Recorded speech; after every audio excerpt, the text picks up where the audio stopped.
Magandang hapon mga kaibigan, live tayo ngayon dito sa Block 26, Kenneth Avenue, Barangay Pinagbuhatan, kung saan nandito ngayon ang pamamahagi ng pamaskong handog. At itong araw na ito ay binabahay-bahay nga itong nakikita natin mga bag na yan.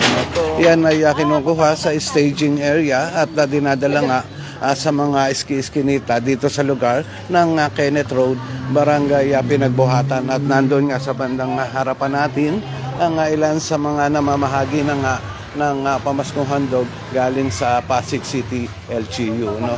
Ayan, so mga kaibigan, ang pamamahagi ng pamaskong handog dito sa lugar ng Kenneth ay ayan, makikita na nga natin yun ang mga sistema, no, kung paano ginagawa. Yan, pinapakita na lang nila yun, mga QR code nila, at yan ay ini-scan ng scanner. Bibigay na sila sa kanila yun na pamaskong handog na para sa kanila, no? At ay naabutan na rin sila ng kalendaryo. Yan ay mula sa Pasig City LGU ng lungsod na Pasig. Yan. So mahaba itong lugar ng Block 26, no, na ngayon nga ay nakaabang na yun mga taga rito sa pag-aabot nga ng pamaskong handog na para sa kanila, no? Hindi lang dito sa Block 26 nagkakaroon ngayon ng pamamahagi ng pamaskong handog. Nandoon na rin sila sa mga iba pang block, no? At nakita natin din kanina yan, nasa Block 1 hanggang dulo nitong Kenneth ay kanila mga pinapasok na nga yung mga iskinita para maabutan na sila ng pamaskong handog. Yan. Ito mga kaibigan ay noong Lunes pa nagsimula ang pamamahagi nga ng pamaskong handog dito sa lungsod ng Pasig. At ngayon nga, linggo na. Kahit linggo ay nagtatrabaho pa rin sila. At kahit umuulan, maambon-ambon, nagtatrabaho sila para mapabilis ang pamamahagi ng pamaskong handog dito sa lungsod ng Pasig. Ilang street pa tayo? 4 pa po yan. Ay, diretso tayo. Ilang bahay na lang po dito? Akasya. Last na ito dito. Hanggang dito na lang, kuya. Ayun. 3. Isa, dalawa. Isa, dalawa, 3. Dito na lang. Tapos sa kabila na, 3 na lang. 3 street pa. Mga kaibigan, doon sa mga nagtatanong kung yun mga wala sa bahay, kung paano nila makukuha yun ang kanilang mga pamaskong handog, ay itong team na nakikita natin ngayon, sila ay nag-iiwan ng form, no? Kung wala yun, pwede nilang pirmahan doon. Nakalagay doon kung saan nila makukuha ang kanilang pamaskong handog. Wala nang ulam, ma'am. Minor po ito. Hindi po pwede ito. 13 years old pa lang po yan. Hindi po 100 ikaw mo sa scanner. Sabi ako, Bawal po yung minor. Bawal po yan.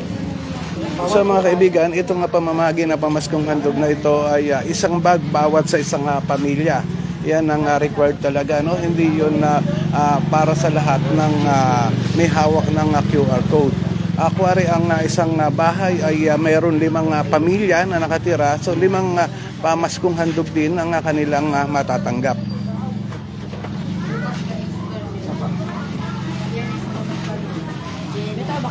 Kagaya niyan, no? Nakita nga natin dito na iniabot na kay nanay yun na pamaskong handog na para sa kanya, no?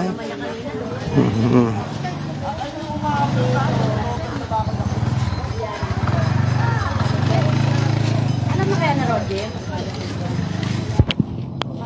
Wala na nila yun. Ang tao.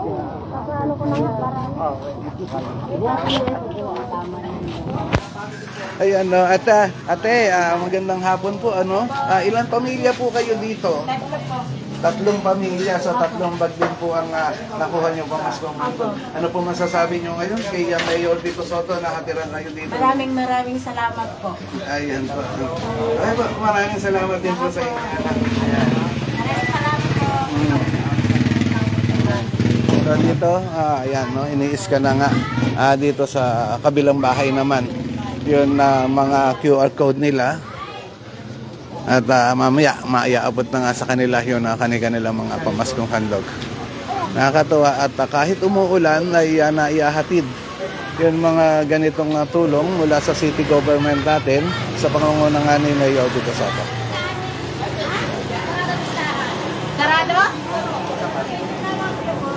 Ha? Baka nandyan. Sarado eh. Doon sa mga hindi nakakakuha o nakatanggap na kagaya ng binanggit ko kanina, pagka wala sa bahay, nagiiwan sila ng form na doon makikita nila kung paano nila makukuha yun ang kanilang pamaskong handog, ano? At kung wala na, kung abutan pa nila sa staging yard, pwede nilang makuha doon yun ang kanilang pamaskong handog.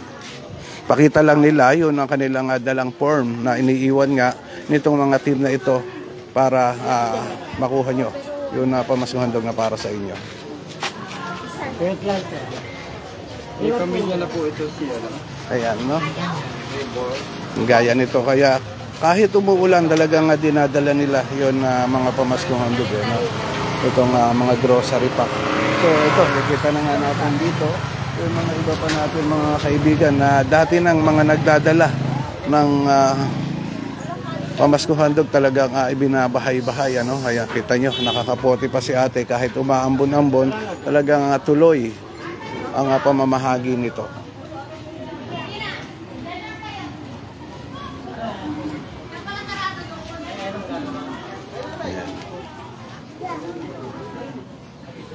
So dito sa ginagawa nila pamamahagi nga nito ay hindi sila nagbibigay sa kalsada, no? Talagang pinupuntahan nila sa bahay para siguraduhin na talagang doon sila nakatira.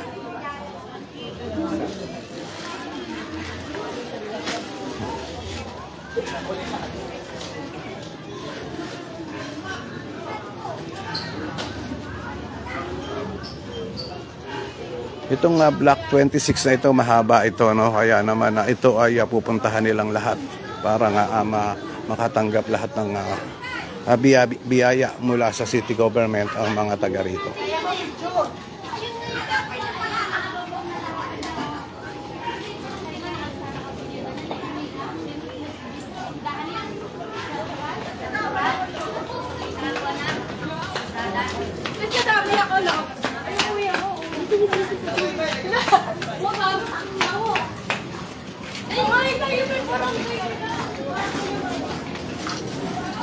Tay, kamusta ang bigat ng dala mo? Hindi ka ba nahihirapan? Enjoy Hindi ba? naman po, enjoy po. Ayun, enjoy sa pamimigay ng tulong, ano? Opo. Ayun, nakakapote ka pa ngayon, ha? Kasi kanina sir, malasang ulan eh. Oo nga, kahit nababasa na, tuloy pa rin. Opo sir. Ayun, okay, maraming salamat sa inyo, no? Ayun, sila ate, kita nyo dito, nakaabang na rin. Kami po nag-a-assist. Nag-a-assist. Mga homeowners. Eto, mga homeowners association, officers, ano. Ayan, kamusta kayo dito? Ayos lang naman po, masaya. Masaya. Kasi siyempre pa nag-house to house kami. Officer, paano ginagawa nyo ngayon na pagtulong sa mga namamahagi ng pamaskong? Siyempre po kami nakakaalam kung sino yung mga member namin. Sinasamahan po namin sila sa bawat member namin. So alam nyo kung ilan na pamilya ang nakatira sa Yes isang po, bahay. opo. So walang makakalusot. Wala po. Ay. Wala po. Mahigpit po ito.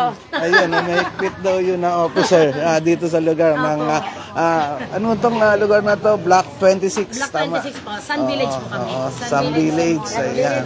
So ito, yun na isa sa mga tumutulong pala dito. No? Yung mga homeowners association dito sa lugar na ito ay tumutulungan ngayon na namamahagi ng pamaskong handog. Anong hawa kayo? Sun Village po. Sun Village. Yes po. Wow.